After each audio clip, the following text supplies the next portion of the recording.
High. তুমি তো আমাদের কাছে রেকি লেভেল 1 ক্লাস করলে, আগে কখনো রেকি শিখেছিলে? না, রেকি আমি কখনো শিখিনি, ফার্স্ট টাইম। অ্যাকচুয়ালি যেহেতু আমি একজন tarot card reader by profession, তাই এটা চাই যাতে আমি আরও বেটারভাবে যারা ক্লায়েন্ট আসছেন, যারা সমস্যা নিয়ে আসছেন, তাদের প্রপার রিজনটাকে যাতে আরও ভালো করে আমি জাজ করতে পারি এবং সেটার উপরে কাজ করতে পারি। তার সাথে সাথে যাতে আমাদের দিনের মধ্যে আমরা মাল্টিপল মানুষের সাথে অরার সাথে কাজ করছি, তার থেকে নিজেকেও যাতে ভালোভাবে প্রোটেক্ট রাখতে পারি এবং এই অ্যাওয়ারনেসটা যাতে চারিদিকে দিতে পারি এবং নিজেও সেটা থেকে কিছু বেনিফিট নিতে পারি, এটার জন্যই আর কি শেখা বা ইন্টারেস্ট ওই আমি শেখা। আরেকটাও যেটা হয়তো তুমি আরো বেটার বলতে পারবে, কারণ ট্যারো হচ্ছে তখন আমরা হয় যখন আমাদের জানা থাকে, জানাটা ডায়াগনোসিস প্রসেসের একটা পার্ট, পার্ট। কেন প্রবলেমটা হচ্ছে, কতদিনে ঠিক হবে। বাট সেটা ঠিক করার জন্য ট্যারোতে কি সেরকম কোনো মানে না, ট্যারো রেমেডিস থাকে? না, ট্যারো তো একটা ডিটেকশন টুল। ট্যারো দিয়ে কখনো তুমি কোনো কিছু মানে সলভ করতে পারে না। ট্যারো একটা টুল, আর পাঁচটা টুলের মতো, যেটা থেকে আমি এটা ডিটেক্ট করতে পারবো। এবার সেটা তুমি সলিউশন অনেকগুলো ওয়ে দিয়ে দেয়, যেরকম আমরা অনেক সময় যেটা পুজো বা আচার সেগুলো দিয়ে করে থাকি, সেটা একটা ওয়ে। যে আমি কোনো হাভেন করালাম, সেটা দিয়ে করালাম। সেরকমই রেকি একটা ওয়ে, যেটা অনেক বেশি ইজি টু অ্যাক্সেস যদি আমার সেই ক্যাপাসিটি থাকে আর আমার প্রপার নলেজ থাকে। এবার সবার ক্ষেত্রে তো সব জায়গায়, যে ধরুন কাছে আছে তাকে আমি হাভানে ডাকছি, হাভান করাচ্ছি বা তার উদ্দেশ্যে করছি, কিন্তু অনেক ক্ষেত্রে ধরো রেকিটা যেরকম যে অনেক দূরে থাকে, যেমন ডিস্টেন্স যদি হয়, সেক্ষেত্রেও সেটার ব্যাপারেও আমি জানলাম, সেটাও আমার ইচ্ছে আছে পরবর্তীকালে করার। যারা চেম্বারে আসছে বা আমি আমার ফ্যামিলির নর্মাল প্রথম প্রথম আমার ফ্যামিলিকেও প্রোটেক্ট করার জন্য বা নিজের জন্য, এটা সবার জানা উচিত। যে বাই প্রফেশন ট্যারো থাকুক, অ্যাস্ট্রোলজিতে থাকুক, জেনারেল প্রত্যেকটা মানুষ যদি তার নিজের অন্তত ফার্স্ট লেভেল রেকিটা শিখে রাখে, সে কিন্তু নিজের ফ্যামিলিকে অন্তত একটা মানে মেজর মেজর সমস্যা থেকে বার করতে সে একাই ক্যাপেবল হবে। এখানে আমি যেহেতু ফার্স্ট টাইম হুম শিখলে, হুম আমার মনে হয় সেকেন্ড লেভেলটা থেকে হচ্ছে যেটা আমরা হ্যাঁ হ্যাঁ সেকেন্ড লেভেলে আসল রেকির মজাটা শুরু হ্যাঁ হয়। হ্যাঁ বললেন ফার্স্ট সেটা। লেভেল হচ্ছে নিজেকে প্রিপেয়ার করা করা। নেক্সট লেভেলের জন্য, প্রোটেক্ট লেভেলের করা জন্য নিজেকে। এটা একটা বেসিক কনসেপ্ট আমাকে দিল, যেটাতে আমি ইন্টারেস্ট গ্রো করলো, যে আমার একটা আরও জানার ইচ্ছেটা গ্রো করলো। আমি একটা লিমিটেড ইচ্ছে নিয়ে এখানে এসেছিলাম, এখানে ক্লাস করার পরে ইচ্ছেটা আমার ইনক্রিজ হলো, কারণ এখানে আমি একটা প্রপার এমবিয়েন্স পেলাম, একজন প্রপার গুরু পেলাম, যিনি খুব সুন্দরভাবে ভীষণ ভালো। মানে সব থেকে বড় কথা, আমি দিদির থেকে যেটা এক্সপিরিয়েন্স করলাম, কারণ দেখুন কোর্স আমরা বাই প্রফেশন অনেক জায়গা থেকে করি, এমন নয় যে দিদি কোর্সের বাইরে কিছু শেখাবেন, যা শেখাবেন অলরেডি সেটা এক্সিস্ট করছে। কিন্তু সবসময় এই কম্বিনেশনটা পাওয়া যায় না যে একটা ভালো ভালো মানুষের কাছ থেকে আমরা কোর্সটা শিখতে পারছি। এবং দিদি অ্যাজ আ সোল বলুন, অ্যাজ আ হিউম্যান বলুন, যেটা আমার পার্সোনাল ফিলিং হলো ওনার সাথে, সেটা এনার্জিটিক্যালি বা আমার ওনার কথাবার্তা সব কিছু, এই মাত্র দুদিনে ওনার সাথে আমার যেটুকু কনভারসেশন, যেটুকু প্রসেস উনি আমার সাথে করেছেন, তার থেকে এটুকু বুঝলাম যে দিদি নিজেই একটা এনার্জি হাউস, দিদি নিজেই একটা এনার্জি ক্রিয়েট করছেন, যেই ক্রিয়েটটা থেকে আমার অনেক কিছু শেখার এনার্জি আমার মধ্যে ক্রিয়েট হচ্ছে। এখানে আসার পরে আমি একটা পুরো ওয়ার্ল্ড দেখতে পাচ্ছি রেকি, যেটা আমার জন্য সামনে একটা বড় পাথ। আমার মনে হচ্ছে যদি আমি আরও বেশি সময় দিদির সাথে টাইম স্পেন্ড করি, এই টপিক নিয়ে আলোচনা করি, হয়তো আরও অনেক কিছু, একটা ওয়ার্ল্ড আমি জানতে পারবো, যেটা আমার এই প্রফেশনকে আরও বুস্ট করবে এবং আমার নলেজকে অনেক বুস্ট করবে। সেটার দিক থেকে আমি ভীষণ স্যাটিসফাইড, যে দিদিকে ওটাই বলছিলাম যে তুমি অন্তত এরকমই থাকো। কিছু লোক থাকে প্রচার মাধ্যমে, আমরা যেমন আমিও ভীষণ টকেটিভ, তো আমি প্রচার মাধ্যমে আমার প্রচুর ভালো লাগে, আমার ক্যামেরা খুব প্রিয়, কেউ বললেই আমি কথা বলতে শুরু করি। কিন্তু দিদিদের মতো যারা লোক, তারা কিন্তু অত সামনে ফোকাস তারা চাই না, মানে দরকারই নেই তাদের, আর সত্যি দরকার নেই বলেই তাদের মধ্যে হয়তো এই গুণগুলোই এত ভরে ভরে দিয়েছে, যে তারা নিত্য নতুন জিনিস তারা ক্রিয়েট করছে। এই এত নলেজ থেকে তারা নিজের মতো করে আরও অনেক কিছু ক্রিয়েট করছে, যেটা আমাদেরকে খুব ইজিলি একটা পাথের সাথে মানে পরিচয় করাচ্ছে। এটা জাস্ট অ্যামেজিং। মানে আমি সবাইকেই বলবো যে যেন পার্সোনালি যদি কেউ চায় যে রেকি নিয়ে কোনো একটা মানে জোন তারা জানবে, জাস্ট ফর নলেজ, প্রথমেই তাকে প্রফেশনে আসতে হবে এমনটা নয়। যদি সে মনে করে একটু জানবো, সেই একটু জানাটা যেন একটা প্রপার সোর্স থেকে হয়, সেই একটু জানাটা যেন কোনো ভণ্ড লোকের কাছ থেকে না হয়।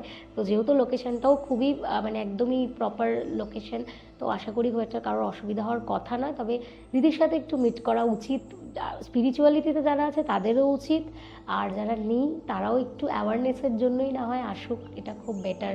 আমি আমি যে ফিডব্যাকটা দিচ্ছি সেটা দেখো, আমি ক্লায়েন্ট দেখি, আমার কাছে যারা ক্লায়েন্ট আসে তারা জানে আমি যা বলি স্পষ্ট মুখের উপর বলে দেবো যেটা আমি পারবো না বা এটা আমার হবে না বা আপনার এটা আমি করবোই না, এটা তো আমার ইচ্ছা, তো আমি সেটা বলে দিই। ওপেন ক্যামেরাতেও আমি প্রচুর জায়গায় কাজ করি, মুখের ওপরই বলতে ভালোবাসি, কিন্তু এক্ষেত্রে আমাকে কেউ ম্যানিপুলেট করেনি বা করতে পারবেও না। এবং না, একদম এত ভালো কথা বলছো সেই জন্য আমি জিজ্ঞেস এত ভালো করছি, আমি এত ভালো ফিল করছি, মানে এত ভালোটাই ফিল করছি যেটা আমাকে একটা বুস্ট করছে যে না আমি শুধু মানে আমি লেভেল গুণে বলতে পারবো না যে কটা লেভেল এখানে আমি করব, কিন্তু আমার যতদিন এই ফিলিংসটা ক্যারি ফরওয়ার্ড আমি করব ততদিন আমি এভাবেই সাজাবো যাতে আমি এই পাঁচটা সম্পর্কে, বিশেষত কোয়ারিজ, এত কোয়ারিজ আমার মধ্যে ক্রিয়েট হচ্ছে যে এটা না জানি। আনসার কিরকম দিয়েছো? খুব ভালো, মানে দুদিনের হিসেবে যতটুকু আমাদের এই কোর্সে ছিল পুরোপুরি ফিল্ড আমি, মানে কালকে উনি যা শিখিয়েছিলেন আমি বাড়ি থেকে যখন করে আসি আমি ফিল্ড, আমি অলরেডি ভর্তি এই জিনিসটাতে। এবার ওই ভর্তি এনার্জিটা আমাকে আরও ক্রিয়েট করছে আরও হাজার কোয়ারি, যেটা আমি এই সেশনে মানে আমার নেই, কারণ এটার তো একটা মানে কোর্স ওয়াইজ এটা হয় না, এবার আমার একটা প্র্যাকটিস উনি দিয়েছেন, এবার ওটাকে আমি যখন ডেভেলপ করাবো, মানে সব থেকে ভালো কথা, আমি জানি না তুমি এখানে আছো তুমি ভেতরে কী হয়েছে জানো না, মানে খুব মিরাকেলি একটা জিনিস আজকে দিদির সাথে আমাদের ম্যাচ করেছে। দিদি আমাকে ওনার অল্টার দেখালেন, আমি আমার অল্টার দেখালাম, আমরা দুজনেই সেমভাবে দুজনের অল্টার স্টার্ট করিয়েছি, সাজিয়েছি, মানে দিদি এনার্জেটিক্যালি ওটাকে সাজিয়েছে আর আমি স্ক্রিপচার পড়ে সাজিয়েছি, কিন্তু যেহেতু দুজনে বাই প্রফেশন বা বাই সোল বলতে পারো এনার্জেটিক্যালি দিদি সঠিক ওয়েটাই দেখাচ্ছে না, এটা থেকে আমার আরও কনফিডেন্ট হয়ে গেল যে আমার ওয়েটা ওই ওয়েতেই যাবে, মানে কারণ ওর সঠিক দিকেই যাচ্ছে, কারণ ইনটিউশন ওয়াইজও দিদি এনার্জির তরফ থেকে, এরকম অনেক লোক হয়, অনেকেই ভাবে রেকি শিখতে গেলে আমাকে স্পিরিচুয়াল হতে হবে, ঠাকুর ঘরে বসে থাকতে হবে, না হলে রেকিটা আমার জন্য নয়। দিদি কিন্তু ঘন্টা বাজিয়ে পুজো করা বা এই প্রফেশনের সাথে অতটা নয়, করেই না, খুব কম, কিন্তু দিদি এনার্জেটিক্যালি এতটাই স্পিরিচুয়াল যে তার অ্যালাইনমেন্টটাও সেম দিকেই হয়েছে। আর আমি আবার এতদিন রেকি বা এগুলোর সাথে একেবারেই ছিলামই না বলতে গেলে, আমি ছোট থেকেই স্পিরিচুয়ালিটি, পুজো, হাওয়ান এগুলোই আমার লাইফে বেশি এফেক্ট করেছে, কিন্তু আমাদের দুজনের একটা ওয়ার্ক সেম ডিরেকশনে হওয়াতে এটুকু বুঝে গেলাম, এটা মানে একটু আগেই হয়েছে, তুমি জানবে না, হয়তো সবাই চলে গেলে তুমি জানবে, বাট সেমভাবেই হয়েছে। তো ওটাই আমি বলছি যে আমার জন্য তো আমি আমার পাথ পেয়েই গেছি, বাট আমার মনে হয় হয়তো এরকম যারাও আছো যদি সত্যি আসে, যদি প্রপার লাইনিং চায় তারা একবার মিট করো, একটা মিটে তোমার লাইফ থেকে কিছু বেরিয়ে যাবে না, কিছু আসবেও না, অবশ্যই একবার মিট করুক, মিট করে তার সাথে একবার এক্সপিরিয়েন্স করুক এই ক্লাসটা, বেসিকটা তো করুক। ক্লায়েন্ট হয়তো আসছে, তো হুম ক্লায়েন্ট দুভাবে এখানে আসে, হ্যাঁ হয়তো কেউ রেকমেন্ড করলো তখন এলো, আরেকভাবে ক্লায়েন্ট আছে জাস্ট দেখার জন্য, যেহেতু হ্যাঁ, ইন্টারনেটে আমাদের হ্যাঁ, এক্সিস্ট হয়েছে, তো দেখার জন্য সত্যি কি এক্সিস্ট করছে, হ্যাঁ। এবার এলো কথা বলে। বাট আমি একটা জিনিস বলি যে যেহেতু দিদির মতো লোকদেরকে আমাদের উচিত প্রোটেক্ট করা, আমরা কখনোই তাকে চেক করার জন্য যেন এখানে কেউ না আসে, অনেকেই আমার কাছে এরকম আসে, আপনাদের কাছে তো এক্সপিরিয়েন্স ভর্তি যে চেক করতে আসে, দেখে আসি হলো কি হলো না পরে ভাববো, আপনি মাথায় এটা নিয়েই আসবেন যে আমি ওখান থেকে কিছু নিতে যাব, অডিয়েন্সকে বলছি যে আমি এখান থেকে কিছু নিতে আসব, সেই মেন্টালিটিতেই আসুন। আমি বলছি আপনি যেটাই পেমেন্ট করবেন সেটা বহুগুণ তুচ্ছ যেটা আপনি নিয়ে যাবেন। আমরা এরকম অনেক জিনিস আমরা এক্সপ্লেন করি যেটা আমাদের যারা কিনি সেটা মানে একটা 5,000 টাকা দিয়ে একটা শখের ঘড়িই লাগাই আমরা, সেটা হয়তো অতটা জাজ করেন না, আমার শখের দাম কোটি টাকা, কিন্তু এখানে বলবো আপনি যেই টাকাটাই যে অ্যামাউন্টই হোক না কেন যেটা পেমেন্ট করবেন তার থেকে এক্সেস নিয়ে যাবেন, এটা তো কনফার্ম, মানে অ্যাজ আ মানে দিদির স্টুডেন্ট বলতে পারো, যেটা আমার পার্সোনাল একেবারে এক্সপিরিয়েন্স, আমি খোলাখুলি বললাম যে যে রেমুনারেশনটা এখান থেকে করা হয় সেটা ভীষণ নমিনাল, একেবারেই নমিনাল।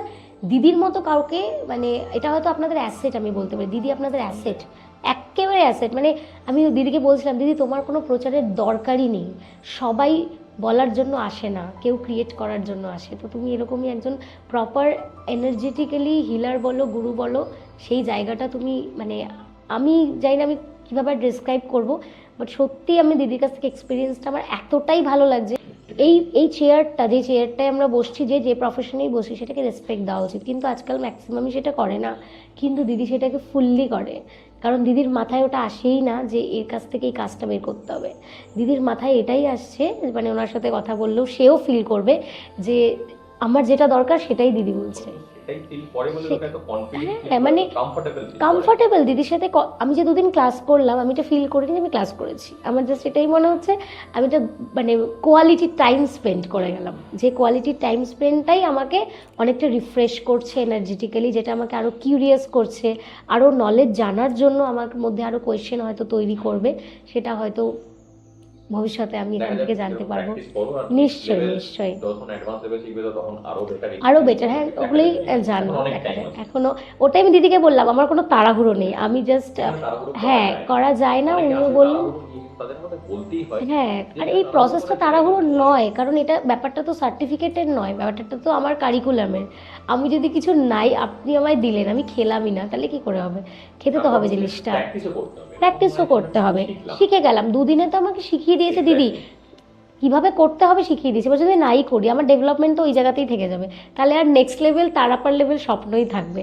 তো আমি চেষ্টা করব যাতে আমি ওইভাবে দিদির কথাগুলো মাইন্ড করতে পারি, তো সেটাই এবার দেখা যাক, নিশ্চয়ই চেষ্টা করবো। Thank you.